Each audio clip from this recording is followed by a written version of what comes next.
BORTLE here, back from the LCS 6 event of the online format. That's right, folks, Luxury Championship Series number 6. And whoa, we have here a returning guest to the channel. Please introduce yourself to the world, man. I'm Lundrity, and I got top 4 with Infernoble Knights. Nice, the Warrior deck. So, why didn't you win this event, man? Oh, I didn't win this event. It was just like a bunch of just like mistakes on my part. I think all my losses were like really deserved, and like I definitely could have won all the matches that I lost. I think my two losses too were ended up being to the people who got first and second. So, why'd you choose to play Infernobles over all the other decks in the meta? Why this one? So coming to the event, I really did not know what I was gonna play. I was looking at like Dragon Link, Infernobles, like even like for a little while I wanted to play Monarchs. But in the end, like I didn't feel comfortable with any deck. But a friend of mine was playing Infernoble Knights, so I just like took his like the combo he was doing and like decided to go with that. Oh, okay. Well, I guess it's a good thing you didn't play Monarchs, but I mean, that would have been fun, I guess, for, the first few rounds. It would have been fun, but I probably would not have done as well. Yeah. Oh, yeah. But by all means, you Monarch players out there, keep doing what you do.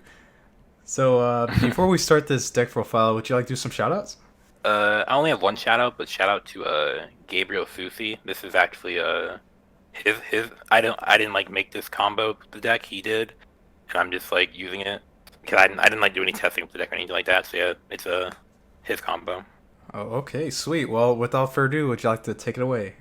Sure. So like starting off with the main deck, I played pretty standard Infernoble Knight ratios. I think 3 Renaud, 3 Oliver, 3 Durandal, like the cards you want to open, 1 Ogier or Ogier, and then I played 3 Gearfried. I think 3 Gearfried seems pretty important because your deck is a little weaker to Nibiru than it was like during the last format. So like you definitely want to open Gearfried to play Nibiru and other stuff. For the extenders, non-Infernoble Knight extenders, like 3 Flint Lady, 3 Red Layer, and then the 3 Shade Brigantine. Red Layer is generally like the best one, just because like it has a lot of attack, so you can like run over something like Herald or like the Ecclesia with it. Uh, and then I played Flint's pretty good because you can summon it. It's like sometimes they like negate your Isolde first effect, you can summon Flint and then go into another Isolde. It's just good extenders to play passive interruptions on your cards like Connector and Ogier. And then 3 Shade. Shade's kind of worse than all of them, but I still want to play 3 Shade because I want to play a high number. Basically, before, in the previous iteration of this list, I wasn't playing like 3 Shade, but then I found there was a lot of cards that I didn't want to side in, but not enough cards to side out. So I decided to increase the deck count and just like add a couple more extenders to the list and do it that way. And I thought that would be the best way to go about it. Yeah, then I guess like I played the standard equips, Living Fossil. It's a good extender, and like you can add it all for Nod. Smoke Grenade, because it's Smoke Grenade. Phoenix Blade, you do a lot of discarding. And then like 3 Durandal. And then I play DBR as like a 5th equip, because like in this variant, like you summon like 4, or send 4 equips with Isolde quite a lot, so having like a 5th equip to make sure you can use that consistently is like important. And also DBR is really good in the grind game, because you can add it back with Renaud and like Phoenix Plate banish like a Charles and like DBR back to Charles, so that's really good. I guess it's 3 Connector, 1 Aqua Dolphin, which is like really good starters. I guess for the hand traps in the main deck, I played Triple Gamma and Double Nibiru. I just felt like those were the most impactful. I want the main deck some hand traps, and also make siding easier as well. Oh, yeah, so those 5 hand traps, was that enough? So game one, like if we're going second, it's not enough, but like I thought it's like nothing would be enough game one. So I just wanted to like find the right balance between like the amount of hand traps main and like what makes fighting easier. I tried it with like just 3 Gamma, but then like I ran into the issue I mentioned before where like there weren't enough cards to like side out or whatever. So I decided to main deck a little bit more hand traps. And even though like I'm still losing game one unless you get really lucky, and draw like Gamma Nibiru game one, and make sure like game two and game three easier if you have more hand traps main deck. Okay, and as far as this Mega Phantom Beast tuner, isn't everyone else hyping up a different one? Yeah, I think people are running like Death Spot 01 and the Mecha Fantasies Cold Wing. To be honest, I'm not that familiar with like any of the Infernoble Knight combos, but yeah, this is just the only one I know. In terms of this guy, Mechanfanabe's Warbler, his only real purpose in this list is that it's like a level 1 tuner you can summon off of Auroradon, so you can use it with you can use it and Garden Rose Maiden for a Coral Dragon. And like that's pretty much all it is. Its effect is kind of like you don't really use any of its effects. It's just like a level 1 tuner extender. Oh, alrighty. And how did Black Garden play out? I liked it a lot. It gives you like it gives you like a higher ceiling than like all the other like Infernoble Knight decks, I think. And sometimes like drawing it like can be like pretty good, honestly, because you can like activate it and then like summon like a red layer like Shade or like Dolphin, and then like give your opponent a token. So then like if you're going first and you do that, then you can't get like Gambled or Impermed, which is like really strong. Yeah, I mean I like what it does for the combo. Just lets you like end on more, consistently get like VFD plus Charles, which is pretty good. Because just like VFD by itself is like bad, but like when you have VFD plus a Charles, where Charles can like rip out answers to VFD and like also is like good in the grind game. Black Guardian letting you do that's nice.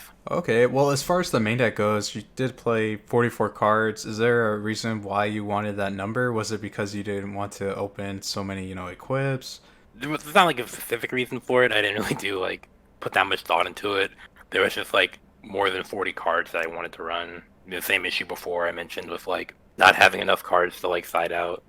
And like the best way I thought to handle that would be just to increase the number of cards in my deck. I guess we can talk about the extra deck right now. And looking right now, I'm noticing there's no Power Tool. Isn't that card getting so much hype for this Infernoble deck? Yeah, I think a lot of people are running Power Tool, but I'm not sure how strong it is. It doesn't seem that great because you got to run like a lot more dead cards to make Power Tool great, and it plays into some cards like Joel and Lockbird a bit worse, but I'm not that familiar with the variant to be honest. But I think this one performed fine. Yeah, Calamities is just like against like one of the most represented deck is Dragon Link. Making Calamities is auto win. I'm guessing everything else is like somewhat standard in this Infernoble list. You are playing 2 Needle Fibers. It's pretty cool. Because sometimes you have to like start off your plays with like Fiber. And like you get interrupted, you start off your plays with Fiber, you go Fiber like Link Cross, and then you have to go into another Fiber to make your Auroradon, and then it's the second Fiber is just like better than running like Barricade Board Blocker.